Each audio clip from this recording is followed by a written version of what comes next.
সাভারের বক্তারপুরে ছুরি আঘাতে দিনমজুর দুর্জয় শেখ স্কুলে হত্যাকাণ্ডের মূল হোতা লাবণ ৩০কে ৪৮ ঘন্টার মধ্যে গ্রেপ্তার করেছে র্যাব।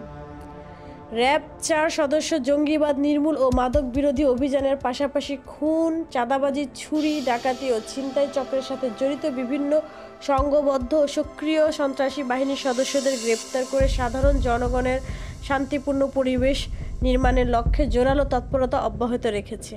এরই ধারাবাহিকতায় র্যাব ৪ ও র্যাব ১০-এর একটি যৌথ অভিযান দল ৩০শে মে ২০২৫ তারিখ ২ ঘটিকায় ডিএমপির কোতোয়ালি থানাধীন সদরঘাট লঞ্চ টার্মিনাল এলাকায় অভিযান পরিচালনা করে।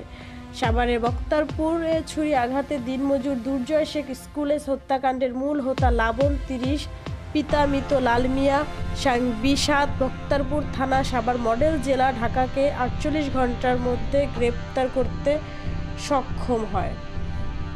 ভিকটিম দুর্জয় শেখ ৪৮, পেশায় একজন দিনমজুর। গত ২৭/৫/২০২৫ তারিখে রাত অনুমান ১ ঘটিকার সময় পূর্ব শত্রুতার জের ধরে ঢাকা জেলার সাভার থানাধীন বক্তারপুর শাকিরস্থ কোটবাড়ি রোড সংলগ্ন মোহাম্মদ সুরুজ মিয়ার বাড়ির পেছনের গলিতে আসামি লাবণ এবং তার সহযোগীদের সাথে ভিকটিম দুর্জয় শেখের কথা কাটাকাটি হয়।